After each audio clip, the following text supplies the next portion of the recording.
এই জায়গাটার নাম কি? পালপাড়া ব্রিজ। পালপাড়া ব্রিজ না, এটা কুমিল্লায় পড়ছে। আচ্ছা আচ্ছা। এখানে মোটামুটি স্পেশালিটি কি মানে খাবার দাবারের মধ্যে?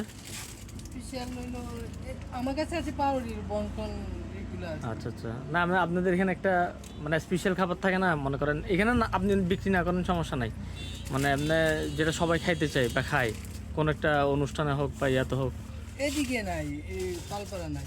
এখানে নাই না, ওরকম কিছু নাই। না বুঝতে পারছি। আছে পুটমুড়ি, বিকালবেলা একটা পুটমুড়ি আছে। আচ্ছা আচ্ছা আচ্ছা, বুঝতে পারছি। আমরা একটা পালপাড়া কুমিল্লার ভিতরে একটা গ্রামের মধ্যে আসছি। এখানে সবাই সিঙ্গারা খেতে চাইছিল, বাট সিঙ্গারা না পেয়ে আমরা এখন মাটা ঠান্ডা আর পাউরুটি খাচ্ছি। আমন ভাই, কেমন লাগছে? এতক্ষণ রাইড করছেন টানা প্রায় 170 কিলোমিটার রাইড করে ফার্স্ট ব্রেক দিলাম আমরা কুমিল্লা এসে। কেমন লাগছে এমনি রাইড করে?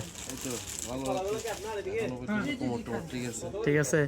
আমি তো দেখছি কোমরের বেল্টের সহ পরে আসছেন, অনেকেই তো দোহাই দেয় যে আমার এই সমস্যা ওই সমস্যা। আসলে মন মানে যদি মানসিকভাবে প্রস্তুত হয়, আপনার অলরেডি 2বার সার্জারি হয়ে গেছে, এরপর আপনি চলে আসছেন। মার্শাল্লাহ মার্শাল্লাহ। তানভীর ভাই, আপনার কেমন লাগতেছে ভাইয়া? টানা 170 কিলোমিটার রাইড করে ফেলছেন অলরেডি, আরও প্রায় 140 কিলোমিটার আমাদের রাইড বাকি আছে। কেমন লাগছে এমনি? কোনো অসুবিধা তো হয় নাই? অসুবিধা বলতে খুব গরম পড়তেছে তো, একটু গরম পড়তেছে, গরমের কারণে প্রচুর ঘামতেছি। একটু ঘাম গাড়ি হচ্ছে। চললে ভালো লাগে, আর এখন দাঁড়াইছি দেখা যাচ্ছে গরম।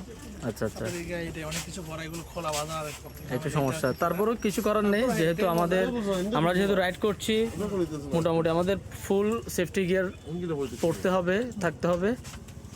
সাজ্জাদ, এদিকে আসো না তুমি। তোমার কেমন লাগছে টানা 170 কিলোমিটার রাইড করে? খুব ভালো লাগতেছে, বাট কান ব্যথা করতেছে প্রচুর। মানে তুমি নতুন হেলমেট দিয়েছো, যার কারণে তোমার কানটা একটু অসুবিধা হচ্ছে। এটা অবশ্য তোমার আগামী 4-5 দিন বা 1 সপ্তাহ চালানোর পরে তোমার অ্যাডজাস্ট হয়ে যাবে এটা। বুঝতে পারছি। হ্যাঁ, দেখা যাচ্ছে তোমার কানগুলো লাল হয়ে গেছে একদম। সব বোঝা যাচ্ছে না,